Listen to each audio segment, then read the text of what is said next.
നന്ദി നന്ദി എൻ ദൈവമേ, നന്ദി എൻ യേശുപരാ. നന്ദി നന്ദി എൻ ദൈവമേ, നന്ദി എൻ യേശുപരാ. എണ്ണമില്ലാതുള്ള നന്മകൾക്കും അത്ഭുതമാർന്ന നിൻ സ്നേഹത്തിനും, എണ്ണമില്ലാതുള്ള നന്മകൾക്കും അത്ഭുതമാർന്ന നിൻ സ്നേഹത്തിനും നന്ദി നന്ദി എൻ ദൈവമേ, നന്ദി എൻ യേശുപരാ. ഇപ്പോൾ നാം ശ്രവിച്ചുകൊണ്ടിരിക്കുന്നത് മോർണിംഗ് വോയിസ് എന്ന ആത്മീയ ശുശ്രൂഷ. ഇന്ന് ദൈവവചനത്തിൽ നിന്നും കർത്താവിൻ്റെ ദാസൻ ഡേവിഡ് പി ഐസക് ഗുജറാത്ത് ധ്യാനചിന്തകൾ പങ്കുവയ്ക്കുന്നു. ദൈവനാമം മഹത്വപ്പെടുമാറാകട്ടെ. ഇന്നത്തെ വചനധ്യാനത്തിന് ആധാരമായി ഉൽപ്പത്തി 13-10 വാക്യം വായിച്ചു കേൾപ്പിക്കുന്നത് ശ്രദ്ധിക്കുമല്ലോ. അപ്പോൾ ലോത്ത് നോക്കി യോർദാൻ അരികെയുള്ള പ്രദേശമൊക്കെയും നീരോട്ടമുള്ളതെന്ന് കണ്ടു. ഇന്നത്തെ വചനധ്യാനത്തിൻ്റെ ശീർഷകം എന്ന് പറയുന്നത് ലോത്ത് കാഴ്ചയാൽ നടക്കുന്നവൻ എന്നുള്ളതാണ്. പുതിയ നിയമത്തിൽ ലോത്തിനെ നീതിമാൻ എന്ന് പത്രോസ് പറഞ്ഞിരിക്കുന്നു. 2 പത്രോസ് 2-ാം അധ്യായത്തിൻ്റെ 7-8 വാക്യങ്ങൾ. എന്നാൽ നീതിമാൻ്റെതായ വിശ്വാസമോ ആരാധനയോ ഒന്നും ലോത്തിൻ്റെ ചരിത്രത്തോട് ചേർന്ന് പറഞ്ഞ് കാണുന്നില്ല. ലോത്ത് തൻ്റെ സമകാലികനായ സാധാരണ ജനങ്ങളെക്കാൾ നീതിയെ ആഗ്രഹിച്ചവനാണ് എന്ന് മാത്രമേ പത്രോസ് പറയുന്നതിന് അർത്ഥമുള്ളൂ എന്ന് വ്യാഖ്യാനിക്കുന്നവരുണ്ട്. എന്നാൽ ഭക്തികെട്ട ലോകത്തിൽ ജലപ്രളയം വരുത്തിയപ്പോൾ നോഹയെ രക്ഷിച്ച ദൃഷ്ടാന്തം പോലെ സൊദോം ഗൊമോറയുടെ നാശത്തിൽ നീതിമാനായി ലോത്തിനെ രക്ഷിച്ചു എന്ന് പറഞ്ഞിരിക്കുന്നതിനാൽ ലോത്ത് ദൈവത്തിൻ്റെ നീതിമാനായിരുന്നു എന്ന് തീർച്ചയാക്കാം. കാലം നോക്കിയാൽ വിശ്വാസവീരന്മാരുടെ പട്ടികയിൽ വരേണ്ടിയിരുന്ന ലോത്തിനെ എബ്രായ ലേഖനക്കാരൻ വിട്ടുകളഞ്ഞത് വിശ്വാസികൾക്ക് മാതൃകയായി കാണിക്കുവാൻ ലോത്തിൻ്റെ ജീവിതത്തിൽ ഒന്നും തന്നെ ഇല്ലായിരുന്നത് കൊണ്ടായിരിക്കാം.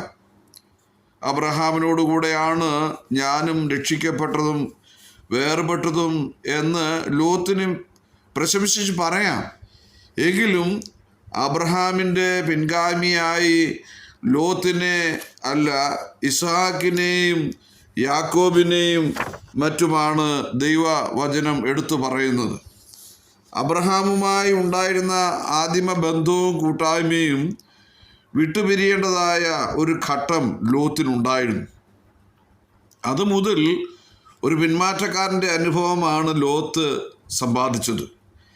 ആത്മീയ കാര്യത്തെക്കുറിച്ച് ചൊല്ലിയല്ല, ഭൗമിക കാര്യങ്ങളെ ചൊല്ലി, ആടുമാടുകളെ ചൊല്ലി ഉണ്ടായ ഭിന്നതയാണ് അബ്രഹാമുമായി ഉണ്ടായ പിരിച്ചിലിന് കാരണമായത്. ഭിന്നത എത്രയോ സുഹൃത്ത് ബന്ധങ്ങളെ തകർക്കുന്നു, മിത്രങ്ങളെ ശത്രുക്കളാക്കുന്നു, ക്രിസ്തീയ ജീവിതത്തിനും ശുശ്രൂഷയ്ക്കും മങ്ങൽ ഏൽപ്പിക്കുന്നു എന്ന് നാം ഓർക്കാറുണ്ടോ? ഈ ഭിന്നതയ്ക്കും പിരിച്ചിലിനും അബ്രഹാമോ ലോത്തോ എത്രത്തോളം കാരണക്കാരാണെന്ന് നിശ്ചയമില്ലെങ്കിലും ഇരുവരും തമ്മിൽ തെറ്റിക്കണമെന്ന് കരുതിക്കൂട്ടി കുറേ നാളായി ലക്ഷ്യം വെച്ചിരുന്ന ഇടയന്മാർക്കും കേവലം കൂലിപ്പണി ചെയ്തു വന്നിരുന്നവർക്കും അത് ഒടുവിൽ സാധിക്കുക തന്നെ ചെയ്തു എന്ന് പറയാം. ഇത് മുതൽ ലോത്തിനെ കാഴ്ചയാൽ നടക്കുന്നവനായി പ്രത്യക്ഷത്തിൽ നമുക്ക് കാണാം. അവന് നോക്കി യോർദാൻ അരികെയുള്ള ദേശമൊക്കെയും നീരോട്ടമുള്ളതെന്ന് കണ്ടു, തിരഞ്ഞെടുത്തു, കിഴക്കോട്ട് യാത്രയായി. അവർ തമ്മിൽ പിരിഞ്ഞു സോദോം വരെ കൂടാരം നീക്കി അടിച്ചു എന്നിങ്ങനെ പോകുന്നു ലോത്തിൻ്റെ പിന്മാറ്റ ചരിത്രം.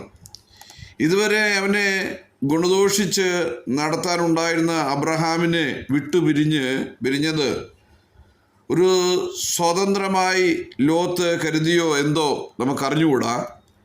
അബ്രഹാമിൻ്റെ നേട്ടത്തെപ്പറ്റിയും നാം വായിക്കുന്നുണ്ട്. അത് വിശ്വാസത്തിൻ്റെതായ നേട്ടമായിരുന്നു. അവൻ മുകളിലേക്ക് നോക്കി എന്നാണ് ഉൽപ്പത്തി 15-5 വാക്യം. നിന്റെ സന്തതി നക്ഷത്രങ്ങളെപ്പോലെ വർദ്ധിക്കുമെന്ന് ദൈവം അവനോട് പറഞ്ഞു. ഇത് വിശ്വാസികളുടെ വർധനയുടെ പ്രമാണമാണ്. അബ്രഹാം മുൻപോട്ട് നോക്കി. അതിനാൽ സ്വർഗീയമായ പാർപ്പിടം തന്നെ ഹടാൽ ആകർഷിച്ചു. അബ്രഹാം പിൻപോട്ട് നോക്കി. ഉൽപ്പത്തി 22:13. അതിനാൽ അവൻ വീണ്ടെടുപ്പുകാരനെ കണ്ടു. അബ്രഹാം കനാനിലേക്ക് നോക്കി, അന്യനും പരദേശിയുമാണെന്ന് ഏറ്റുപറഞ്ഞു. ഇവരിൽ ആരുടെ നോട്ടം പോലെയാണ് നമ്മുടേത്?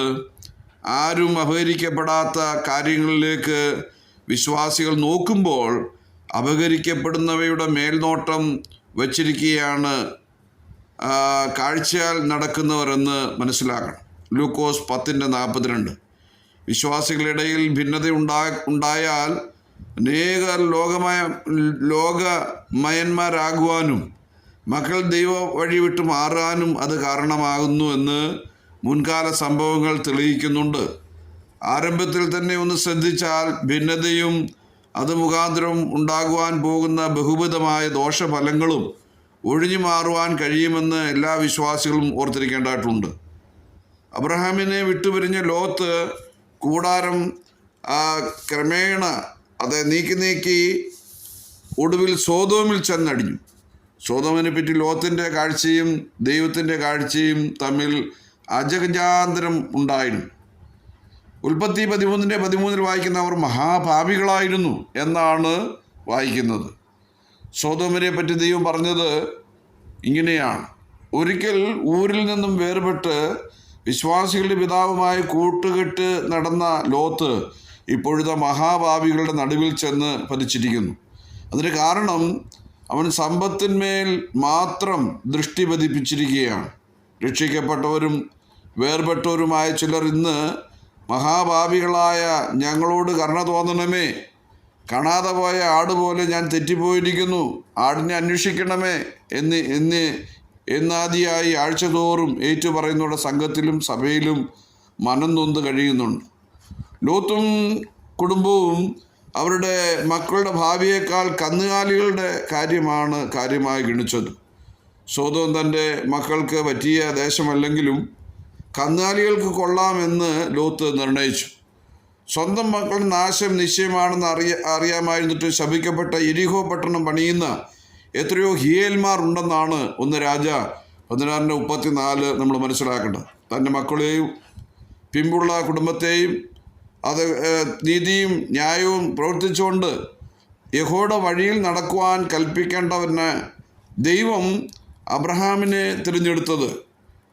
ഉൽപ്പത്തി 18:19. എല്ലാ വിശ്വാസികളും ഈ മാതൃകയാക്കേണ്ടതാണ്. എന്നാൽ ലോത്ത് അത് അവഗണിച്ചു കളഞ്ഞു. ലോത്ത് ഹൃദയവേദനയോടെയാണ് സോദോമിൽ കഴിഞ്ഞുകൂടിയത്. തൻ്റെ മരുമക്കളായി ഭാവിച്ച് വീട്ടിൽ വന്ന യുവാക്കന്മാരുമായി തൻ്റെ പെൺമക്കൾ വീഞ്ഞു കുടിക്കുകയും കളി പറയുകയും മറ്റും ചെയ്യുമ്പോൾ മനം നൊന്താണെങ്കിലും അതിൽ സഹകരിക്കാനാവില്ലാതെ അതിനോട് എതിർക്കാനുള്ള കെൽപ്പ് ലോത്തിനില്ലാതെ പോയി. തനിക്കുള്ള സമ്പത്തുമായി കവർച്ചയായപ്പോൾ അബ്രഹാം അവയെല്ലാം വീണ്ടെടുത്തു. എന്നിട്ടും സോദോം വാസം അവൻ ഉപേക്ഷിച്ചില്ല. ദൂതന്മാർ സോദോമിൽ ചെന്നപ്പോൾ ലോത്തിനെ പട്ടണവാതിൽക്കലാണ് കണ്ടത്. ലോത്ത് മുഖാന്തരം വിടുതൽ കിട്ടിയ സോദോംകാർ അവനൊരു ഉന്നതമായ സ്ഥാനം നൽകി ബഹുമാനിച്ചിരിക്കും. അതാണ് അതിൻ്റെ കാരണം. അതിനാൽ സോദോം വിട്ട് പോകാനുള്ള പ്രേരണ ലോത്തിന് ഉണ്ടായി കാണുകയില്ല. ഊര് അത് വിട്ട് പോകുവാൻ അവനെ പ്രേരിപ്പിച്ച കാര്യങ്ങൾ സോദോം വിട്ടു പോകുവാൻ ഉണ്ടായിരുന്നെങ്കിലും മനസാക്ഷി അതിനനുവദിച്ചില്ല. ലോത്തിൻ്റെ ജീവിതം ഒരു പരാജയ ചരിത്രമാണ്. അവൻ അവിടുത്തെ സമ്പത്തിനെ കരുതി അബ്രഹാമിനെ വിട്ടുപോയി. ആ സമ്പത്തിന്മേൽ തീ ഇറങ്ങുന്നതും തൻ്റെ ഭാര്യ ഉപ്പുതൂണായി തീർന്നതും തൻ്റെ പെൺമക്കൾ വഷളത്വം കാണിച്ചതും എല്ലാം അവൻ കണ്ടു.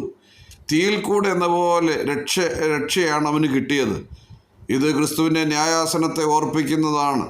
അബ്രഹാമിന് ദൈവരാജ്യത്തിലേക്ക് ധാരാളമായ പ്രവേശനം ലഭിച്ചപ്പോൾ 2 പത്രോസ് 1:11 ലോത്ത് തൻ്റെ സകല പണികളും വെന്ത് കേവലം രക്ഷിക്കപ്പെട്ടു എന്ന അനുഭവം മാത്രമുള്ള ഒരാളിൻ്റെ അന്ത്യം അത്രേ പ്രാപിച്ചത്. 1 കൊരിന്ത്യർ 3:15 കാണുന്നവയുടെ മേലല്ല, കാണാത്തതും നിത്യവുമായ സമ്പത്തിന്മേൽ ദൃഷ്ടി പതിപ്പിച്ച് വിജയകരമായ ക്രിസ്തീയ ജീവിതം ചെയ്ത് തികയ്ക്കുവാൻ ലോത്തിൻ്റെ ചരിത്രം നമുക്കൊരു വാണിംഗ് ആയിട്ട് ഇരിക്കുകയാണ്. ദൈവം ഈ സന്ദേശങ്ങളാൽ നമുക്ക് ഇടയാക്കട്ടെ. അവൻ്റെ വലിയൊരു നാമം ഇന്നു മുതൽ എന്നേക്കും മഹത്വപ്പെടുമാറാകട്ടെ.